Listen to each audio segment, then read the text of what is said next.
Hi, I'm Melody. I'm home educated, and right now I think it's really important that more people understand home education.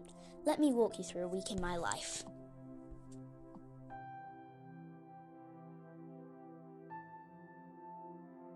Did you know that there are loads of other home educated children around the UK? Wherever you live, in a small town or a big city, there will be home educated children living near you. My learning is child-led. That means my parents adapt my learning according to my interests, my learning styles and my needs. I have loads of home educated friends, but none of them are on the same education journey as me. Every child in this world is different, so every home educated kid has a different experience. So, whilst my home education is totally unique, maybe you'd like to see what a home educated 9-year-old gets up to. Cool, follow me.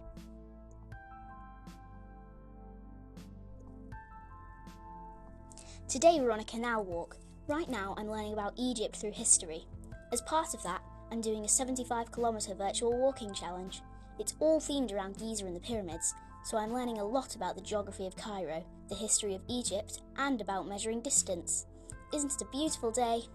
Walking also means I'm out and about getting exercise, keeping healthy and learning about the world around me. On the virtual equivalent of today's 5.7-kilometre walk, I passed Dashur, an ancient Egyptian pyramid complex and necropolis. Looking at our progress on the route, we've learned about the pharaoh Sneferu, who was the first to align his pyramid temple along the east-west axis to worship the sun god, Ra. He was also the first to build a flat-sided pyramid, unlike the stepped pyramids that came before it. There were 3 attempts to get this right, but the bent pyramid was successful, sort of. They had to change the angle halfway though to make it less steep, because the structure was putting too much pressure on the base. It was interesting to learn that Egyptian pharaohs would compete to have the biggest and tallest pyramids, and that the construction workers would graffiti the stones with their names. Did you know that pyramids typically took about 20 years to build? Not all pharaohs lived and reigned for long enough to see their projects completed.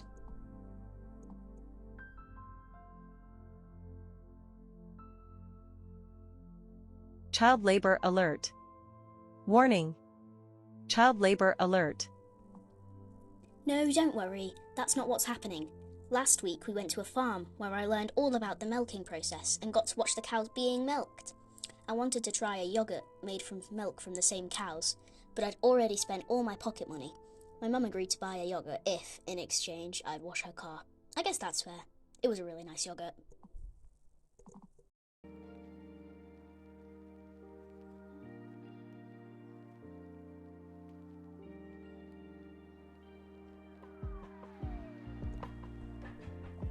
Today I'm doing a drama lesson. I'm learning with lots of my home educated friends, and some new kids I've never met before, all different ages learning together. Drama is one of my favourite things, and I travel all around the country to take part in different drama workshops. They often end with performances to an audience. This year I'm doing several different workshops around Lancashire, and I'll also be going to Newcastle to do a week-long drama workshop there. Last year I did lots of workshops around Lancashire, as well as in Ilkley and Chester.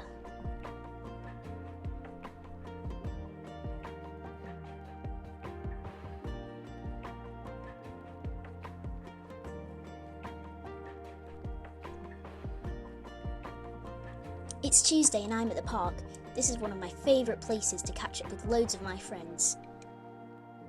The home education community is huge, so there are regular meets for fun and socialisation, as well as for all different types of learning. There are so many options, it's impossible to fit them all in.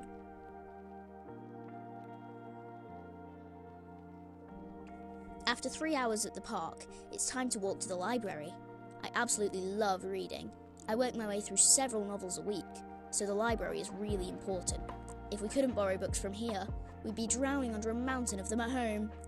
At the moment, as well as some brilliant stories, I'm also reading non-fiction books for my Egypt learning. I always check the contents to make sure there will be gory details about mummies.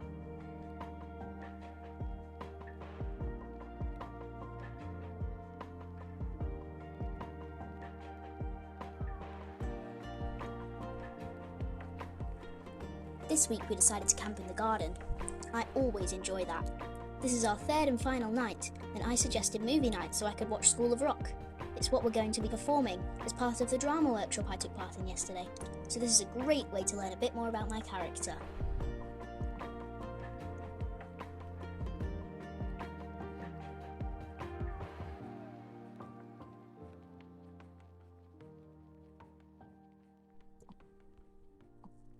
It's Wednesday, and here I am making papyrus. It's all part of my Egypt-themed learning again.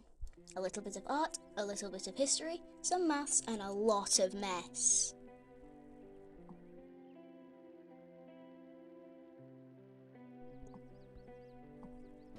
I tried to make a square papyrus sheet. Papyrus is made using strips of the papyrus plant placed side by side vertically, and then another layer of strips is added horizontally top to bottom. Since I don't have actual papyrus, I'm using brown parcel paper.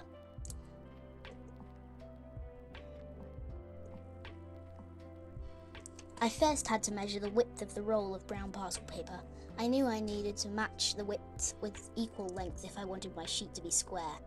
Since the paper was 45 centimeters wide, I'd also need to make it 45 centimeters long. But that would only provide one layer.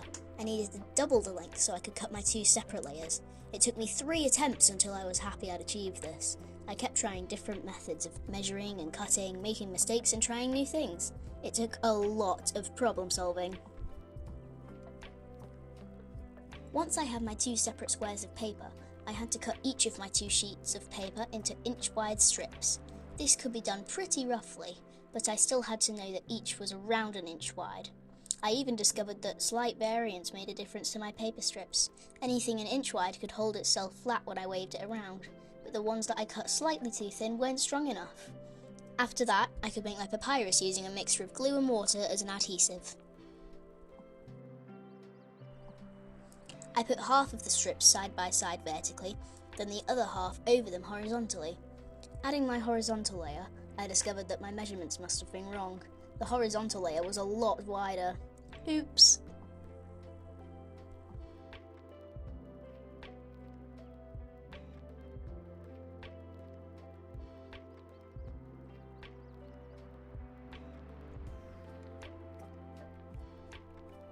What do you think? After my papyrus dried, I used a felt pen and oil pastels to add these colourful designs. I even used real Egyptian hieroglyphics. This says Melody was here. Did you know that in hieroglyphics the letters C and K use the same symbol? And so do O, U and W. I learned that today. And even letters that don't use the same picture often have very similar ones. There are owls, chicks and vultures that all almost look identical. I struggled to make them look different when I drew them. It's no wonder it was so hard for people to learn to translate what ancient Egyptians had written. I found out recently at the Bolton Museum that the Rosetta Stone played an important part in helping to translate hieroglyphics, because it featured the same message also written in the already known Greek alphabet for comparison. Super helpful. Oh, and rewind. Whilst my papyrus was drying, I used air-dry clay and sequins to make this beautiful snake bracelet. Ancient Egyptians made a lot of pretty jewellery like this. I started by measuring all around my wrist, then I doubled it and rolled out the air-dry clay into a sausage that length. Once I'd decorated it, I coiled it around and made it overlap a bit, but left enough room to fit over my hand so I can actually wear it.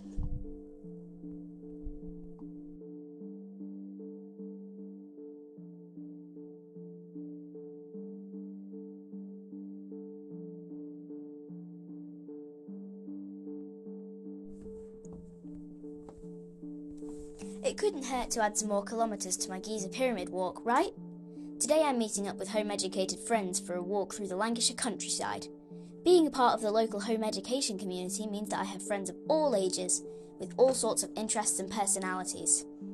Some people think that home education is lonely, or that home-educated children don't learn and work and get on with other people, but that couldn't be further from the truth. On walks like this, there are lots of opportunities for teamwork, chatting and exploring. Whilst the 8.9 kilometres we walked today didn't take us past any new Egyptian landmarks, which means there's nothing new for us to learn about right now, we still take the time to look at the statistics, facts and figures for every walk we do. It's interesting to compare percentages to see how much of our walking challenge we've completed in terms of distance. and how far we are through our 10-week time limit. We're now 37% through our available time, but we've walked 53% of our route, so we don't have to worry too much about any impending deadlines. In fact, we're 12.5 kilometres ahead of where we need to be. Happy Friday!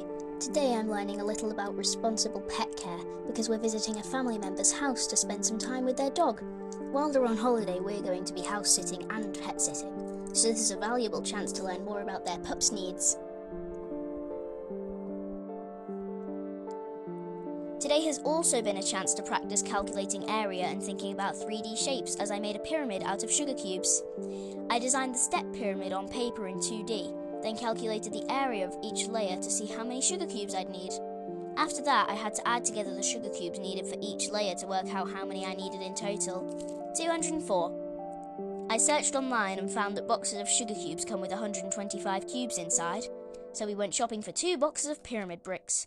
Oh, and some supplies for chocolate crispy cakes. Yum!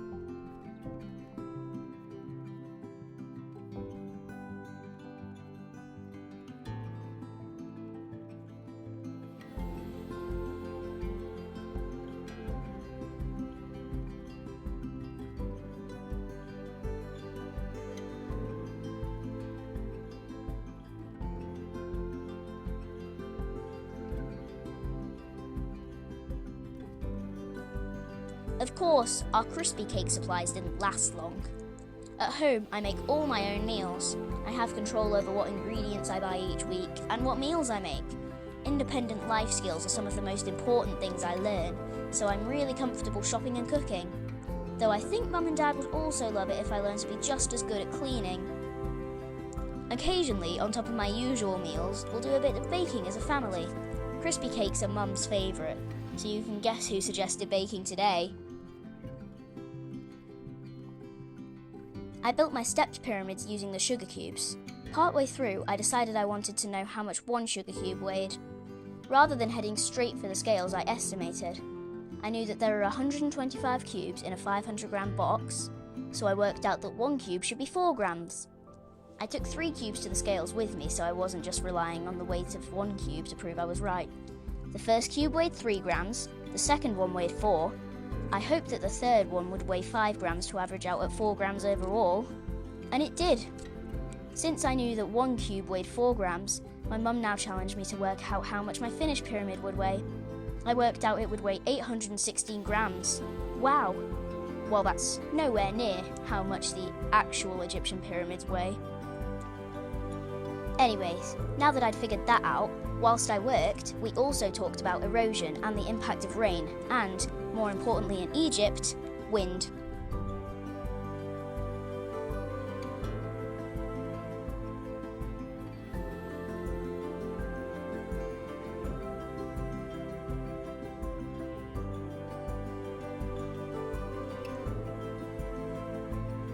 My pyramid looked great when it was finished, but around the 4th dynasty, Pharaoh Sneferu, remember him? Changed the way pyramids were constructed so they had sloped sides instead of stepped. Once I built my stepped pyramid, I used air-dry clay to attempt to fill in the gaps to make my pyramid sloped. I knew that it wouldn't be easy, but even by my standards, the end result was a bit chaotic.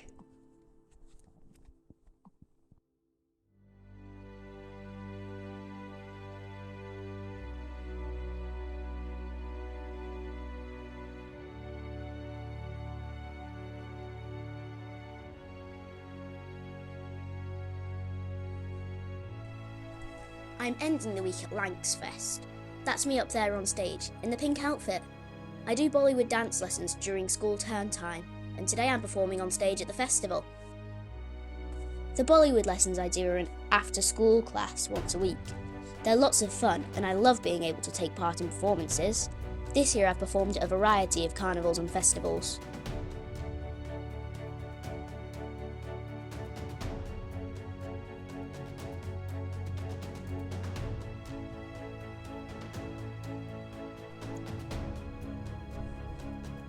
Often there are more children than just me at the performances I take part in, but today it's just me and my dance teacher.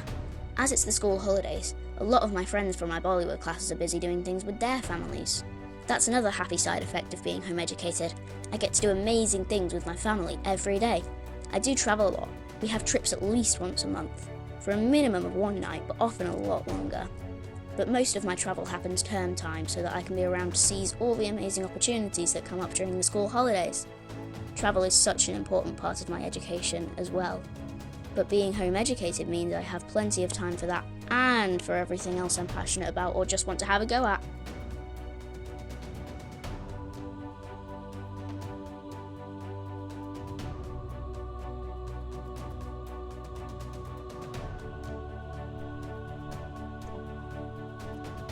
This is just 1 week. For me, every week is different. And remember, I'm just one kid. Every home educator does things differently too. I hope you've enjoyed this small insight into my life, and that it's helped you to learn a little more about how home education works. Because it does work. I love learning, I have amazing friends, I have a close bond with my parents, and I'm healthy inside and out. What more could I need?